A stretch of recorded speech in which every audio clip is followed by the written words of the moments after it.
सुंद' फावथिना दिन्थिनो आखायाव लादों। बे फावथिनानि मुङा जिउनि जोबथा बुब्लि। जिउनि जोबथा बुब्लि। फै जों बे फावथिनाखौ नायलांनि।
Beli ini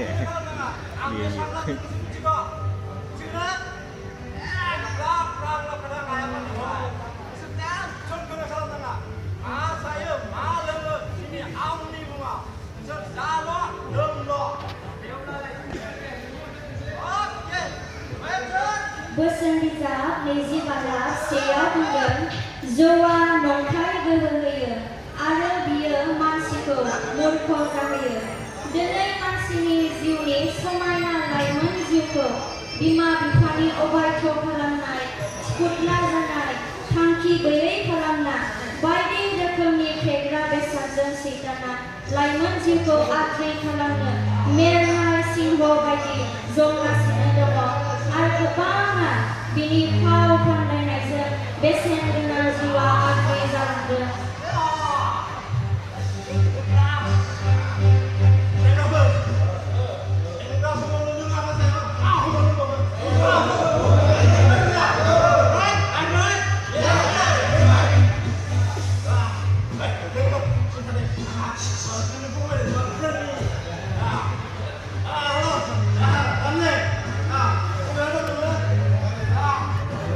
बिमा बिफाया गावनि गथ'फोरखौ लानानै गोबां मोजां सिमां थांखिफोर थायो, नाथाय दिनै दुष्ट सैताना जोंनि लाइमोनफोरखौ गोबां फाव फान्दायनानै गुवार लामाथिं लानानै आद्रि खालामनो नाजाबाय थायो। खामानिया गांसो बायदि आरो बिसोरनि समायनाफ्राबो हाग्रानि बिबारफोर बायदि आरो माखासे उखुन्दै बायदि। मानसिया बुहुमाव अरायनिबो थाखाय फैयाखै। इब्रायारि 9:26 बुंदों, साफ्रोमबो मानसिया खनसे थैखानांगोन आरो बिनि उनाव इसोरजों बिसार खालामजागोन। दिनै समा रावखौबो नेनानै थाया। जेसाया 52:2 बुंदों, फोरमाननो मोननो हानाय समाव नोंसोरो बिखौ गारहरदो। दुष्टआ गावनि खोथा आरो अननायनि सिन्ताखौ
जोंनि स्किटनि फावथिनानि टाइटेला जादोंमोन जिउनि जोबथा बुब्लि।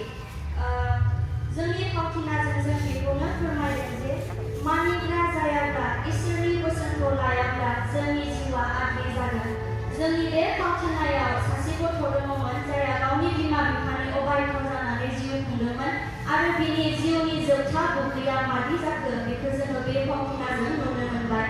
आरो जोङो एज ए रिमाइन्डार गोसोखांहोनो जे मानसिया बुहुमाव रावबो अरायबो जुगामि थांना थानो थाखाय बे बुहुमाव फैयाखै, बे फावथिनाजों जों बेखौनो दिन्थिबाय।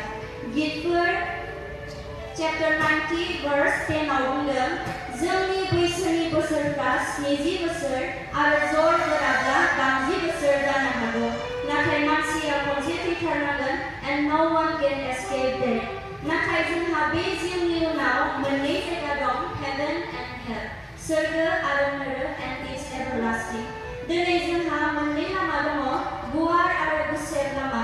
माथाइ 10:13-14 बुंदों, नोरखोनि लांगोनाया गुवार आरो बे लामाजों थाबायनाया आलथुवा, बिजों थांनाय मानसिफ्राबो गोबां, नाथाय गोथांनि रायजोआव हाबनाय लांगोनाया गेसेब आरो बे लामाजों थाबायनाया गोब्राब, बिजों थांग्राफ्राबो एसेल'।